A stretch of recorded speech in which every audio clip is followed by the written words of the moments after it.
Okay, we're back in the attic. That is a crushed air duct, and this is unprotected gas piping. Okay, shouldn't be able to step on it. Should have a block on it, and I'm going to have a better demonstration of how this should look. This is a walkway.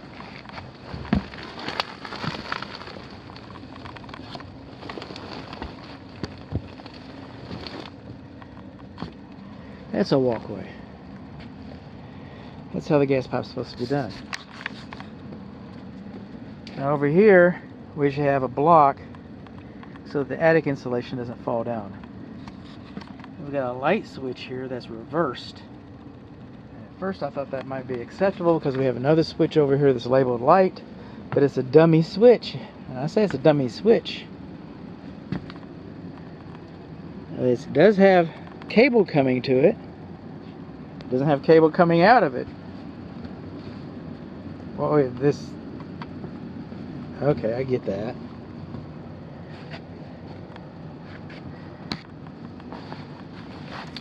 Let's see what this does. It doesn't do the light.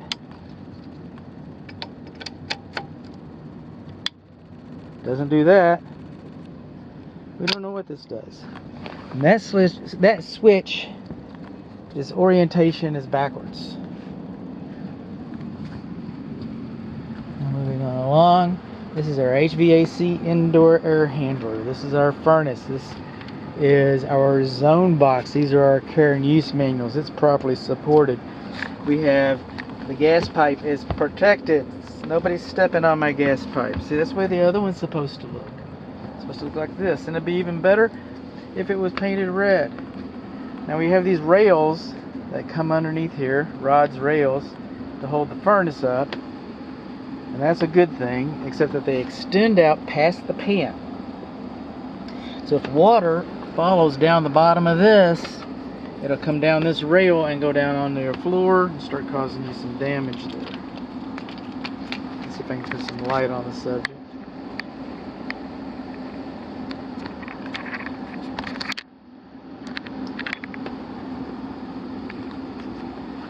So if water comes down the bottom of this, it just follows this rail.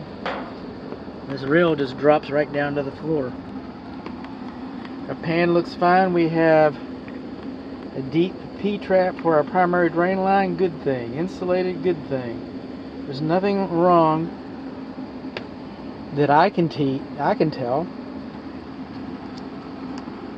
with the evaporator coils. Furnace, we just have that little bit of support right there. That gas piping is on its own. That switch is on its own. Alright, so then that gives us to the circulation system. In our report it goes heating, cooling, venting.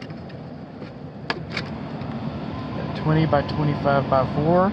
You want to replace this. Regardless of when it was replaced, you want to replace this. The reason being is that so that you have a baseline so you know when to replace your air filter when you're supposed to. These little orange contraptions here, that's so that the technician could put a thermometer inside of both sides of this and get the closest reading possible. Air coming in, I'm not sure if it should be there.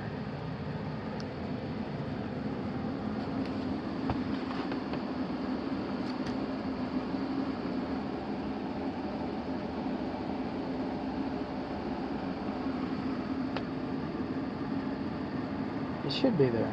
I'm not sure that should be there. That should probably be over there. I don't know. I'm not a technician, I'm a home inspector. Alright. So we're moving on along here. This is our fresh air induction fan.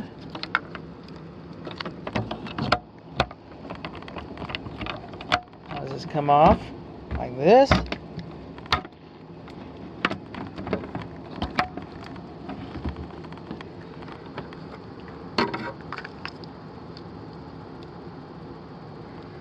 And this is another filter. And it's more, you know, it's not real tight filter. Those need to be replaced on occasion.